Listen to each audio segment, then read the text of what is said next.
If you've watched the news this week, then you're aware that right before our eyes, there is a revolution unfolding in the nation of Iran. Maybe as many as 2,000 people have been killed and another 10,000 imprisoned by an oppressive Muslim regime trying to hold on for dear life as their regime is about to be toppled by their own people. We need to talk about the state of the Islamic world.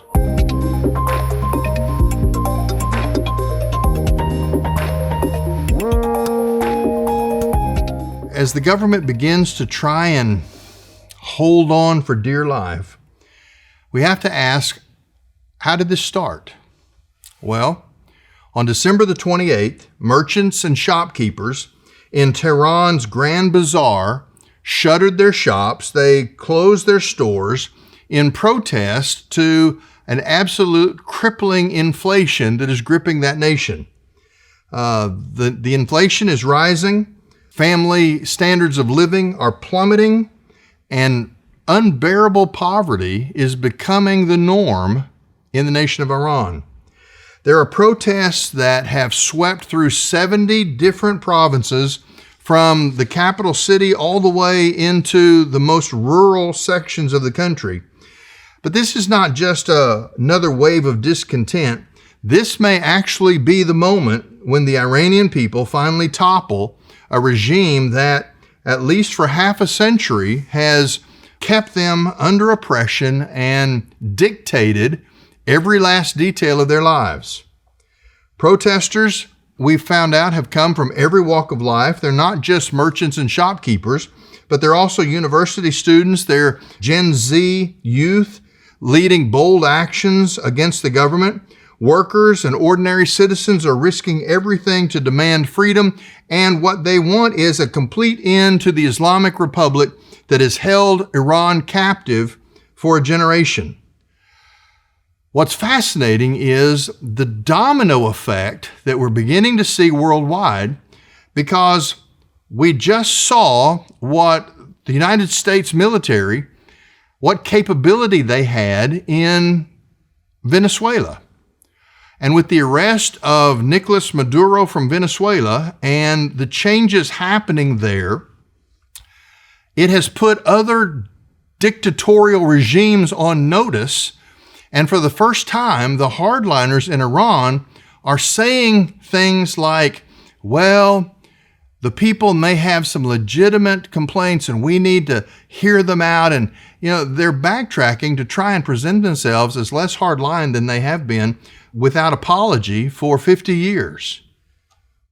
You see, when the United States sets the tone for freedom, it will play out in a ripple effect across the world. Now, I got some criticism about last week's commentary on Venezuela, and let me just answer a couple of those criticisms. One was a sort of self-righteous question about, well, why don't we just deal with China and Russia? Because the principle that we're operating by, that I made very clear last week, was that we are living by what's called the Monroe Doctrine, which is that we are determined to keep the peace and to protect our nation in the Western Hemisphere. It's not our job to invade China or Asia. It is about protecting Americans. And we no longer live in a world where our security ends at our borders or at the oceans. Now, the ripple effect is, with Venezuela falling, what we're seeing, a lot of progressives have said, well, we're just there to take over their oil. Interestingly enough, we haven't done that. Well, why aren't we talking to the people in the opposition party? Again, interestingly enough, President Trump hosted the rightfully elected opposition leader at the White House this week. All of the criticisms for Venezuela are falling away as the United States follows a process of making things happen in time that will secure Venezuela for their own people for generations to come. That has encouraged those who are under the heel of Islamic fundamentalism in Iran, And what you're seeing is the ripple effect that's being played out. Pretty soon, Cuba will be the only nation in the Western Hemisphere that has ties to troublemakers from the other side of the world. Now, it's interesting that at the very moment when Muslims in the Middle East are attempting to throw off the reins of Islamic fundamentalism, at the very moment that Muslims say they're tired of living under Muslim oppression, what we see happening in the United States is we are opening our arms and embracing the road that leads to exactly where Iran is right now, a situation they're trying to come out of. You see, the city where 9/11 primarily took place just 25 years ago is now a city that has just sworn in their 112th mayor, who is, interestingly enough, not just a devout Muslim, but also a socialist Democrat, in effect, a communist. Now, the combination between communism and Islam is not as odd as it might sound. Both play off the theme, the narrative of being with the oppressed, standing against the oppressor. That's the tack that Muslims take when they are in the minority in a nation. That is the tack communists have taken in every nation they've ever lived in. But history tells us that on both sides of that equation, when they are no longer in the minority but in the majority, things change. There is no toleration. There is no shared sense of community leadership. In fact, socialism has proven throughout the 20th century to be the worldview, the political ideology that has seen more people executed than any other political ideal in human history. And yet, this is exactly what New York City is embracing, a Muslim socialist. Now, it's interesting when Zohran Mamdani was sworn in on January the 1st, he took the oath of office by placing his hand on two Qurans. One was owned by his grandfather. It's in effect their family Bible. The second one was a historical Quran that was written and produced at the height of the Ottoman Empire. Now, I want to talk to you about why that's significant. But first of all, I think in light of the rejection of Islamic leadership in the very Muslim parts of the world, I think it's valuable for us to say, okay, the Quran that the new mayor of New York City took the oath of office on, there are some things in there that I'd like to ask Mr. Mamdani if he actually believes those things and if those principles will become a part of the way that he leads America's largest city. For example, does Mr. Mamdani believe in capital punishment for all atheists, Jews, Christians, Hindus, and Buddhists who refuse to convert to Islam? Does he adhere to the instructions of the Quran that you should kill all infidels? Now, I had somebody tell me one time the Quran didn't actually say that. Sure it does. Surah chapter 2, verse 191. Does the new mayor plan on, quote, lying in wait to capture and besiege disbelievers? That's Surah 9, verse 5. Does he think it's a moral good to maim and crucify all New Yorkers who don't subscribe to the Quran and dare to criticize his Muslim faith? That's Surah 5:33 and Surah 8:12. You see, there are a lot of people that voted for him who think they're his allies, but they should be asking these same questions. Does Mr. Mamdani subscribe to Surahs 328, 385, 865, and 9:123, which all make it quite clear that the kind of people who voted for Mr. Mamdani are not the friends of Allah. In fact, the text says they are stupid and that he, as a good Muslim, is obligated to fight them and make war with them at every turn. Does he believe in the directive of Surah 47, verse 4, to refuse to seek peace with such people, but rather to behead them when he catches them? What about Surah chapter 5, verse 51, which says, "O you who have believed, do not take the Jew and the Christian as allies." Surah 973 says, "O prophet, fight against the disbelievers and the hypocrites and be harsh upon them. Their refuge is hell and wretched is their destination." Surah 929 tells him to fight against those who do not believe in Allah and who do not consider it unlawful what Allah and his messenger have made unlawful. Does he consider these teachings to be exemplary? Is this the way that he plans to lead New York City? And why the second Quran?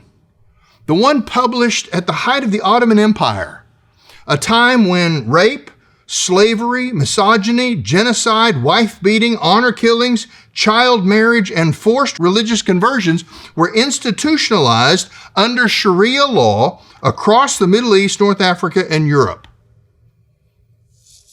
Well, you're sure being critical, Pastor. No, I'm just saying curious minds should be asking these questions.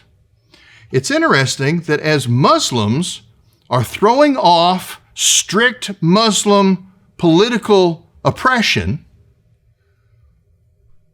that America's largest city is opening their arms to embrace potentially the same thing.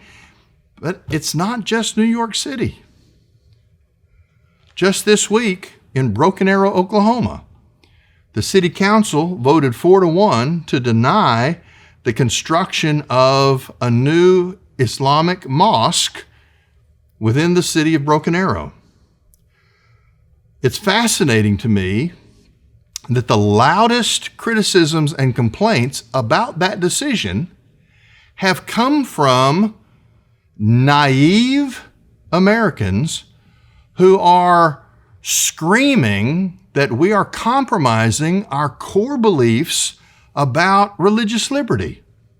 Let me talk about that. Here's the thing you need to know about the American doctrine of religious liberty. Religious liberty is the concept that faith cannot be forced or imposed by legal or physical coercion. In other words, every man has a right to live by his own conscience. But the doctrine of religious liberty hinges upon the shared understanding that I'm okay with you practicing your religion as long as you're okay with me practicing my religion. There is a mutual toleration implied in the American approach to religious liberty. Now, the problem here is that this sort of naive acceptance of Islam under the cloak of religious liberty fails to recognize that Islam in this generation is not simply another religious option that my neighbor may accept that's different from what I've accepted. Islamism is a political ideology that camouflages itself as a religion of peace. I'm not in favor of hindering a Muslim's ability to practice their faith, but the construction of mosques with documented money trails to terrorist organizations tells me that we're not building a home for people of faith to worship in their own way. We are establishing a foothold for a terrorist organization to have access to people and money in the United States.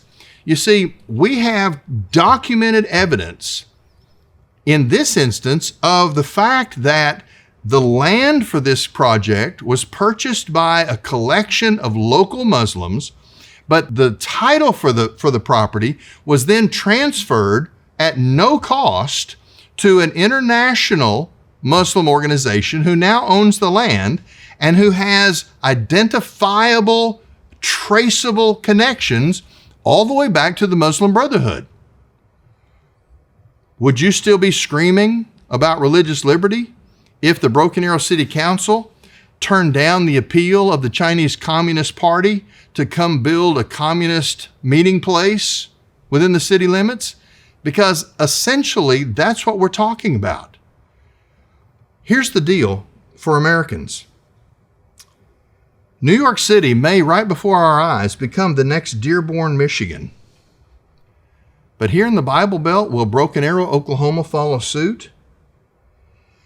We have a nation of Americans not only ignorant of Christian theology, a misunderstanding of what the Bible actually teaches, but also a kind of suicidal compassion that says that we just let anybody do anything because everybody gets to do whatever they want. I love it anytime I have a conversation like this because inevitably the trump card gets played. And people will say, well, what about the Crusades? All right, let me try and settle this. What about the Crusades? First of all, the first crusade doesn't take place until after almost 600 years of aggressive Muslim invasion throughout North Africa and all the way into Europe.